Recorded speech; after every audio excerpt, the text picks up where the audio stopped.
Ayun, meron tayong gagawin. Sino track wire. Ayun o, grounded daw. Pumuputol ng fuse. Tingnan natin kung saan nasira. O, ayan o.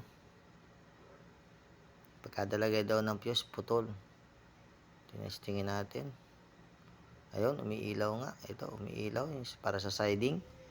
Pero yung isa, yun, lakas. Yun ang grounded o. Yung sinasabitan niya. Ayun. Dito tayo sa ilalim. Tingnan natin. Ito yung kadugtong na may spark kanina. Ito yung palikod. Ayan. Ayan yung palikod. Walang grounded sa palikod. Ayan, palikod yung wire na yan. Ito naman yung paharap. Papunta sa unahan. Ayan, punta tayo sa unahan. Ayan, nasa unahan na tayo. Tingnan natin. Dito tayo tinuturo ng pagtitesting natin. Sa unahan daw kami magtesting. Ayan, sa unahan kami pupunta. Doon kami galing sa ilalim. Ayan, dito na tayo sa unahan. Yung papalikod walang grounded, yung papataas ang meron. O ayan, ayan. Ito yung paharap. Ayun, pataas. Doon sa may manubela. Lakas ng grounded. Ito yung patalikod. Ayan, wala dyan. Pupunta tayo doon sa... O ayan, pupunta tayo doon sa may dashboard. Lalabas na tayo sa ilalim. O ayan o. Dito tayo nakaparking sa malawak na parkingan. O ayan o. Sinotrack pala ito. Ayan. Kulay itim. Grounded ang park light. Puputol ng fuse. Tingnan natin o. Punong-puno. O ayan. Tanggal na yung kalat. Kita na ang bituka. Ayan. Dami nga yung mga salasalabat. Kung ano mga pinagagawa dyan. Tingnan natin kung anong diferensya nito. Magsisimula na tayo maghanap ng grounded.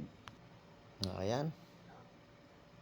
Tingnan natin, andito sa ating pagsusuri at pag-check up, andito ang grounded sa gawing harapan, gawing kaliwa. Ayan, kaya magkakalas ngayon ng harapan dahil nandyan ang grounded. O ayan, kinakalas na ang harapan, malinis na rin din eh. Nakita na natin ang diferensya, nasa gawing kaliwa ng harapan ng truck. Yan, nakalas na. O ayan, kinakalas na ang gawing kaliwang headlight dahil nandyan ang grounded. Malamang sa sakit ang problema niyan. Ayan, nakalas na ang headlight. Andito nga ang diferensya sa sakit na ito. Diyan sa grounded. Sunog ang sakit. O ayan. Nakita nyo, ayan o. Sunog. Ayan. Tanggal na yung pinaka-glass ng bumbilya. O ayan o. Sunog nga. O ayan. Tinapo na. Sigurado pag may dumaan dito, dali pa, sugat. O ayan. Yun, nakuha na. O yun. Ayan, dyan siya grounded sa pinakapuno. Dahil nasunog siya. Yun, tinesting yung bumbilyang yung katawan. O ayan. Ayan, okay na yan. I-assemble na lang uli yan. Tapos na tayo. Ayan. Kinakabit na. Punta na nga tayo sa likod. Ayan, umilaw na. May ilaw ba? O ayan. Nakailaw nga ba yun? Oo, tama. Nakailaw. Punta tayo sa likod. Kung nakailaw ang siding, nakailaw na ang siding. Ayan, puting-puti.